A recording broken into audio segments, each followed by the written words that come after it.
jako stříbrná nit protkávající zelené koberce luk i mechovité lesní tišiny a míjící vesnice a samoty, vynese klikatě pod brdským krajem nevelká říčka Kocába.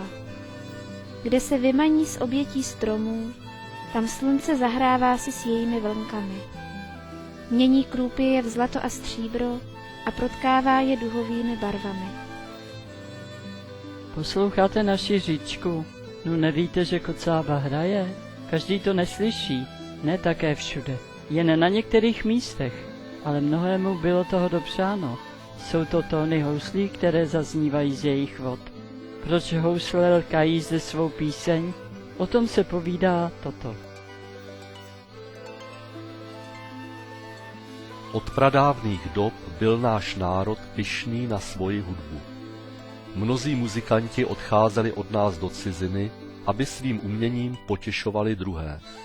A naši to dovedli a dovedou.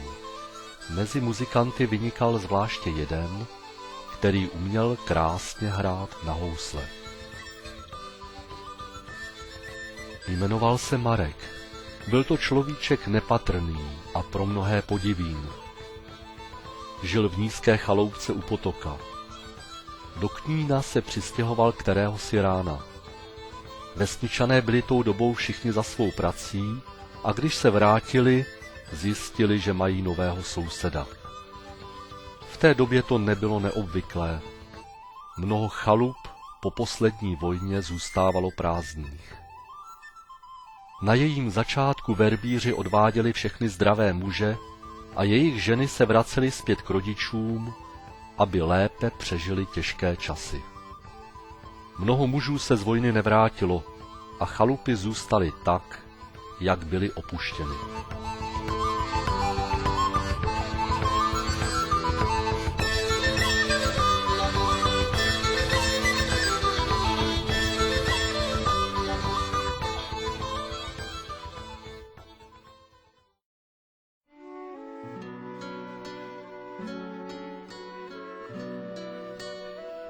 Marek se ve svém novém domově rychle zabydlil. Staral se sám o domácnost a svou chaloupku. Mimo to se přiživoval spravováním hudebních nástrojů, hlavně houslí. V tom se vyznal znamenitě. Uměl je opravit nebo zhotovit nové tak krásně, že byla radost na ně pohledět. O jeho dovednosti dozvěděli se muzikanti z celého okolí a dveře jeho chaloupky se nezavřely. Marek měl práce stále dost, ale hovor s ním nebyl žádný. Převzal práci, pokýval hlavou, pak hotovou věc odevzdal a to bylo vše. Zpočátku se lidé podivně tvářili nad jeho samotářstvím, ale po čase přestali se o něj starat a vrátili se ke svým denním starostem.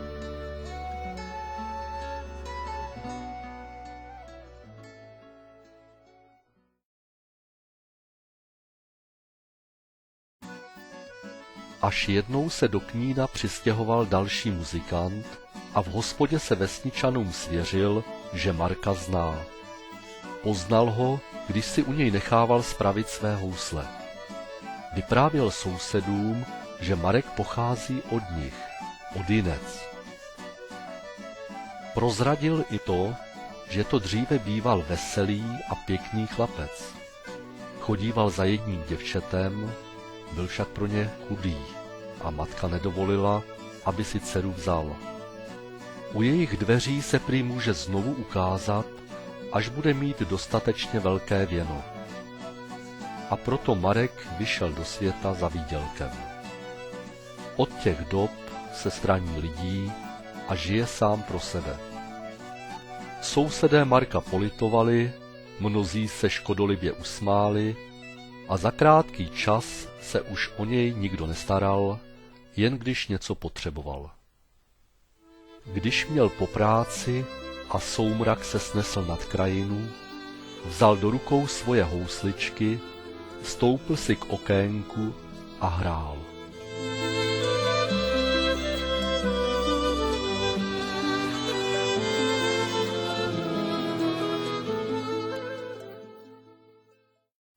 Po čase lidé usoudili, že by ho měli získat, přemluvit, aby také mezi ně šel. To by bylo něco takhle vyhrávat v hospodě. A tak jednoho dne Marka oslovili a přemlouvali ho tak dlouho, až svolil.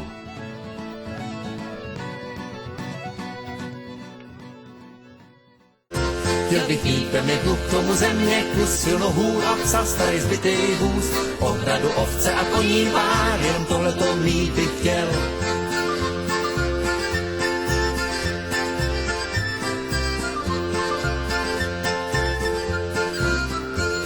Do svých půdy bych vysázel brambory, tvrdou řepu a taky obilí. S muzikou hrával bych neděli, kdyby jindy nechtěli. Chtěl bych mít pevný klub k tomu země, kus silnou hůr a psa starý zbytý vůz, ohradu ovce a koní pár, jen tohleto mít bych chtěl.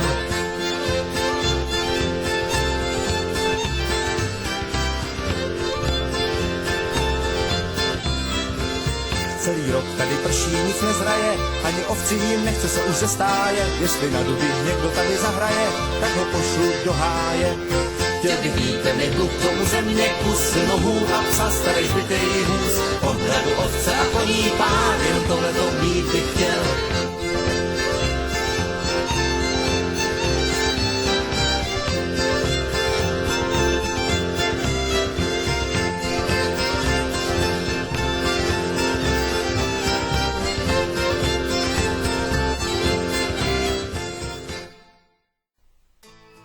Ten večer byl pro všechny krásný a protáhl se až dlouho do rána. Marek vyhrával ve svých písních všechen svůj minulý život a návrat k novým příštím dnům.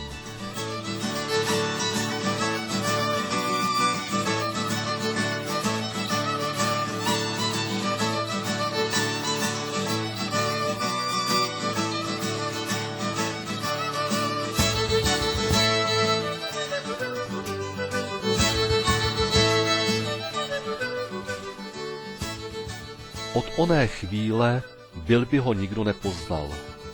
Denně sedával mezi známými, hrál jim při práci a pro radost.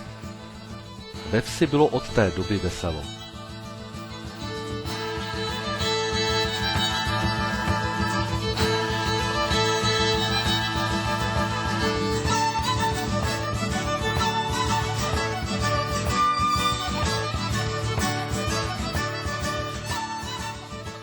Nebylo zábavy, veselky, kde by Marek scházel. I do okolních vsí chodil hrát a vracíval se domů pozdě k ránu. Jeho tváře se rozjasnily, jak mu přibývalo peněz v míšku.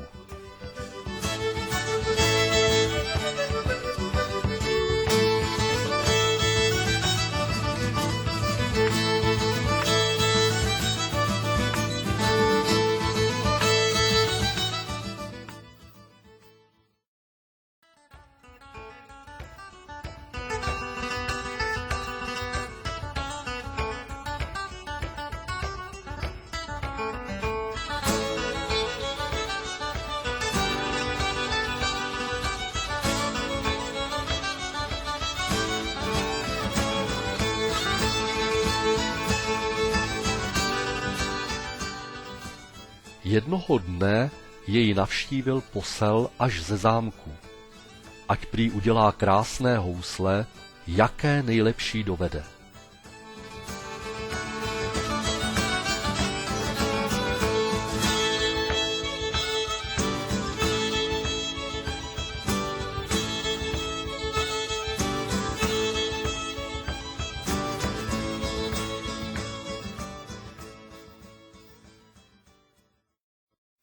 Marek se dal s chutí do práce.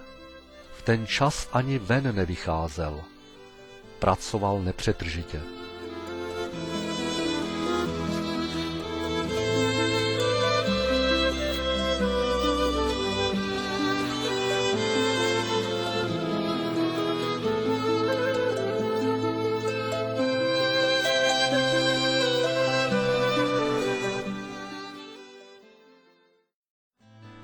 Vzhledem k tomu, že Marek nesl nejcennější housle, jaké kdy vyrobil, požádal svého starého známého z Jinec, aby ho doprovázel.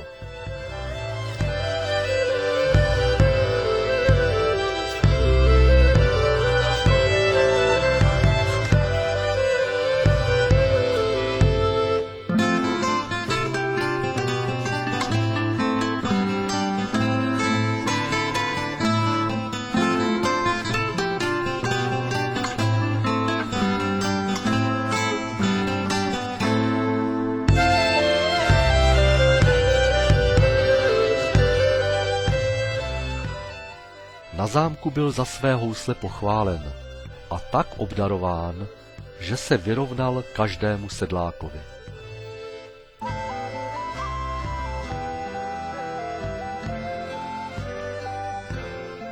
Doma Marek přidal peníze k těm, které po celou dobu pečlivě střádal. Nyní už může požádat o ruku své milé.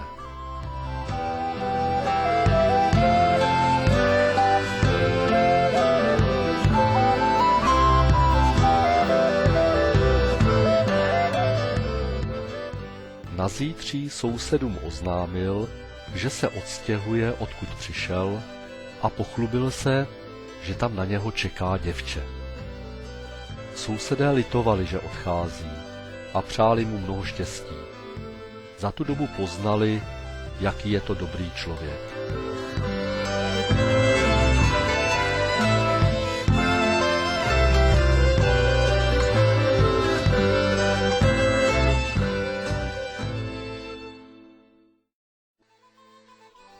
Druhý den Marek vyšel.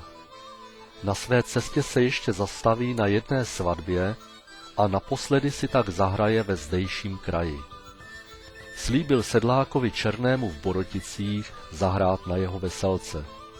Bere si nějaké děvče zdaleka. Cestou přemýšlel, jaké to bude pěkné, až se objeví před otcem své Lidmily a ukáže mu měšec plný zlaťáků. Pak zahraje na své vlastní veselce tu nejkrásnější píseň, co dovede.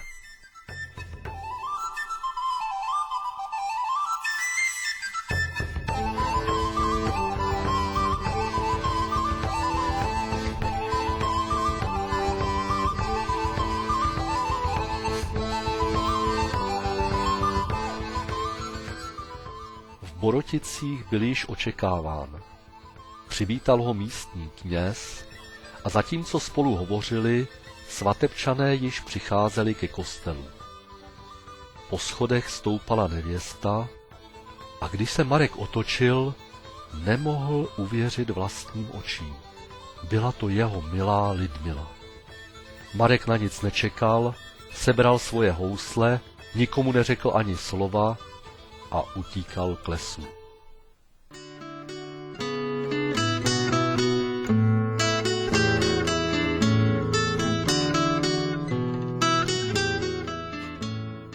Do knínské chaloupky se již nevrátil a nikdo nevěděl, kam se ztratil. Až jeden člověk šel podél kocáby a vidí po vodě plavat housle. Pověděl o tom sousedům a ti se je vypravili hledat. Nenašli však ani Marka, ani housle. Všelico se dohadovali. A od těch dob prý kocába hraje.